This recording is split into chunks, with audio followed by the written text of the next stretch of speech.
Telangana RTC میں بڑے پیمانے پر روزگار فراہم کرنے کی تیاریاں کی جا رہی ہے۔ TGSRTC کے منیجنگ ڈائریکٹر VC سجنا نے سوشل میڈیا کے پلیٹ فارم ایکس پر رد عمل کا اظہار کرتے ہوئے کہا کہ عنقریب تلنگانہ RTC میں 3038 جائیدادوں پر تقررات کے اقدامات کیے جا رہے ہیں۔ ان جائیدادوں پر تقررات کے لیے گورنمنٹ ریکوائرمنٹ بورڈ کے ذریعے نوٹیفیکیشن جاری کیا جائے گا۔ تقررات کا یہ عمل مکمل میرٹ کی بنیاد پر کیا جائے گا۔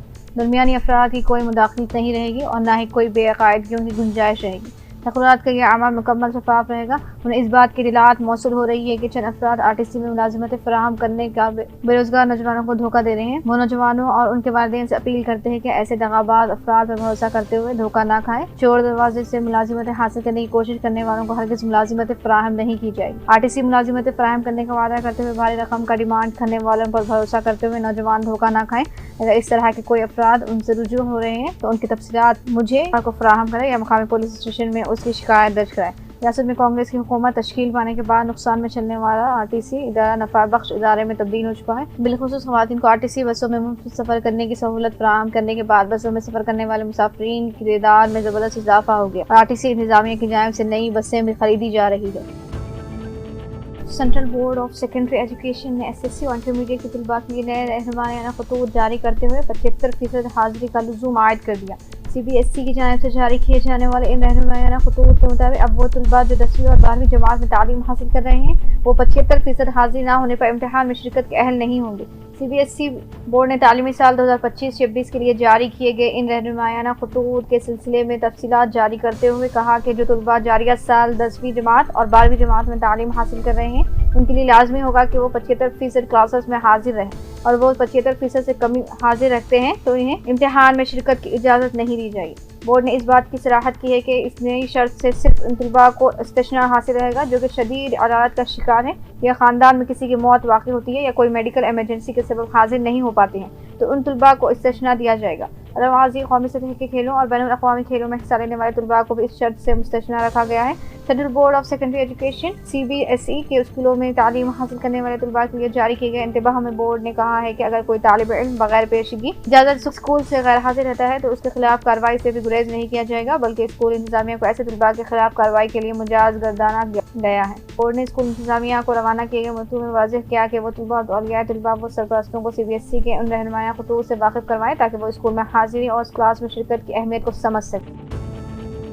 چیف منسٹر ریونت ریڈی نے حیدرآباد میں بارش کی صورت میں کسی رکاوٹ کے بغیر پانی کے بہاؤ اور عوام کو دشواریوں سے بچانے کے لیے ایک منظم میکانزم تیار کرنے کے عہدیداروں کو ہدایت دی۔ چیف منسٹر نے کہا کہ بارش کی صورت میں پانی کے بہاؤ میں رکاوٹوں کو دور کرنے کے علاوہ مستقبل کو پیش نظر رکھتے ہوئے ترقیاتی منصوبے کو قطعیت دی جائے۔ انہوں نے کہا کہ بارش کی صورت میں شہر کو مسائل سے بچانے اور عوام کو دشواریوں اور تکالیف سے نجات دلانے کے لیے ایک مستقل ترقیاتی منصوبہ تیار کیا جانا چاہیے۔ چیف منسٹر نے پینے کے پانی کی سربراہی، بارش کے پانی کی نکاسی، ڈرینیج کے مسائل اور ٹریفک نظام کو بہتر بنانے کے لیے مستقبل کی ضرورتوں کے اعتبار سے عہدیداروں کو حکمت عملی اور منصوبہ بندی کا مشورہ دیا۔ بھائی بہن کے رشتے کے علاوہ راکھی، ایک ہندو لڑکی نے مسلم بھائی کو راکھی باندھی۔ راکھی کے تہوار کے موقع پر بھائی بہن کی محبت بھری رشتے کی ایک خوبصورت مثال سلسلہ کے گمبھی راؤ پیٹ میں دیکھنے کو ملی جب ایک ہندو لڑکی انوشا کا جو سیکنڈ ایئر کی طالبہ ہے نے اپنے مسلم بھائی محمد قطب الدین کو راکھی باندھ کر بھائی چارہ اور مذہبی ہم آہنگی کا پیغام دیا۔ سابق وزیر اور رکن اسمبلی بالکنڈہ پرشاد ریڈی نے چیف منسٹر ریونت ریڈی کے BC ریزرویشن بل اور KCR سے متعلق بیانات کو گمراہ کن قرار دیتے ہوئے کہا کہ کانگریس نے BC ڈکلریشن کے نام پر ووٹ بٹورے اور اب ڈرامے کے ذریعے عوام کو دھوکہ دے رہی ہے۔ انہوں نے کہا کہ دہلی دھرنا محض سیاسی تماشا تھا جس میں کانگریس کے بڑے قائدین شریک نہ ہو کر BC طبقے سے اپنی بے رخی ظاہر کر چکی ہے۔ پرشانت ریڈی نے کہا کہ ریونت ماضی میں خود جیل جا چکے ہیں اور اب کھوکھلے وعدوں کے سہارے حکومت چلا رہے ہیں۔ انہوں نے عوام خصوصاً BC طبقے سے اپیل کی کہ آئندہ بلدیاتی انتخابات میں کانگریس کو جواب ریاستی وزیر کونڈا سریکھا اور سیتاکھا اندووزرا نے آج رکشا بندھن کے موقع پر چیف منسٹر ریونت ریڈی کو راکھی باندھی۔ اس موقع پر ریاستی چیف منسٹر ریونت ریڈی نے کہا کہ ان کے دو بہنیں کونڈا سریکھا اور سیتاکھا کے لیے نیک خواہشات کا اظہار کیا۔ وزیر کونڈا سریکھا اور سیتاکھا یہ دونوں ان کے اپنی بہن کی طرح ہے۔ ریاستی چیف منسٹر ریونت ریڈی نے اس موقع پر کہا کہ ان دونوں کے ساتھ ریاست کی خواتین کو رکشا بندھن کی مبارکباد دیتے ہوئے اپنے نیک خواہشات ظاہر کی ہے کہ ہر کوئی راکھی کا تہوار جو کہ بھائیوں اور بہنوں کے درمیان رشتے کی علامت ہے خوشی اور مسرت کے ساتھ منائیں۔ اس موقع پر وزیر نے ریاست کے تمام لوگوں کو راکھی کے تہوار کی مبارکباد دی۔ ہمایت ساگر میں تیزی سے پانی کی آمد کے پیش نظر محکمہ آبر ثانی نے مزید 3 دروازے کھول دیے۔ ہمایت ساگر میں جمع پانی خطرے کے نشان سے اوپر ہونے کے بعد کل شب محکمے نے پانی کے اخراج کا فیصلہ کر کے ایک دروازہ کھولا تھا اور گزشتہ شب بارش کے نتیجے میں پانی کی رفتار میں تیزی سے اضافے کے بعد آج عہدیداروں نے مزید 3 دروازے کھول دیے۔ اس طرح ہمایت ساگر کے جملہ 4 دروازے 1 فٹ تک کھولتے ہوئے موسی ندی میں پانی کا اخراج شروع ہو گیا۔ محکمہ آبر ثانی کی تفصیلات کے مطابق 1400 کیوسک پانی موسی ندی میں چھوڑا جا رہا ہے۔ پھر کل شب ہمایت ساگر کی سطح آب میں اضافے کے بعد ایک دروازہ کھولتے ہوئے 339 کیوسک پانی کی نکاسی کا فیصلہ کیا گیا تھا، لیکن آج ہمایت ساگر میں 1500 کیوسک پانی کے اضافے کے بعد کیے گئے 1400 کیوسک پانی خارج کیا جا رہا ہے۔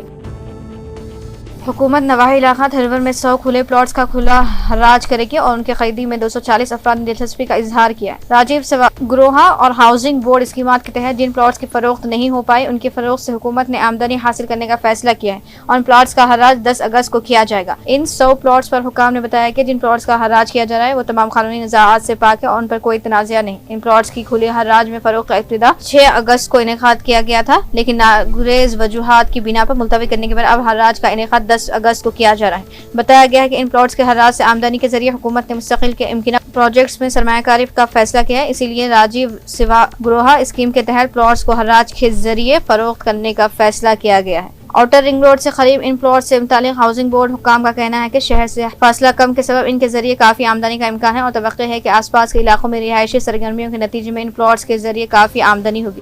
ذرائع کے مطابق سابق میں حکومت نے راجیو سواگروہا اسکیم کے تحت ان پلاٹس کے عدم فروخت کی بنا پر اب جو فیصلہ کیا گیا وہ آمدنی میں اضافے کا سبب بنے گا۔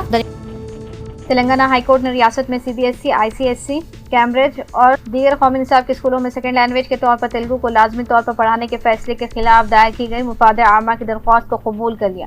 چیف جسٹس اپریش کمار سنگھ اور جسٹس غوث میرا محی الدین کی بنچ نے عبوری احکامات کی اجرائی سے گریز کیا اور حکومت کو ہدایت دی کہ وہ تیلگو کو سیکنڈ لینگویج کے طور پر اسکولوں میں شامل کرنے پر رپورٹ پیش کرے۔ عدالت نے 2018 سے احکامات پر عمل آوری نہ کرنے کی وجوہات دریافت کی۔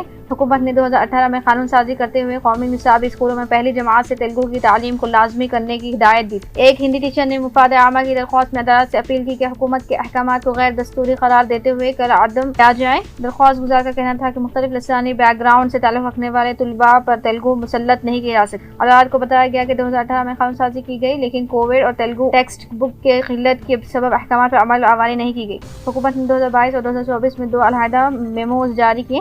محکمہ تعلیم کے وکیل نے عدالت کو بتایا کہ سنگل جج نے تیلگو کے نفاذ کے سلسلے میں 9ویں اور 10ویں جماعت کے لیے استثناء دیا ہے۔ چیف جسٹس نے تیلگو کے نفاذ پر مرحلہ وار عمل آوری کی تجویز پیش کرتے ہوئے حکومت کو ہدایت دی کہ وہ عمل آوری کا منصوبہ اندرون 2 ہفتے عدالت میں پیش کرے۔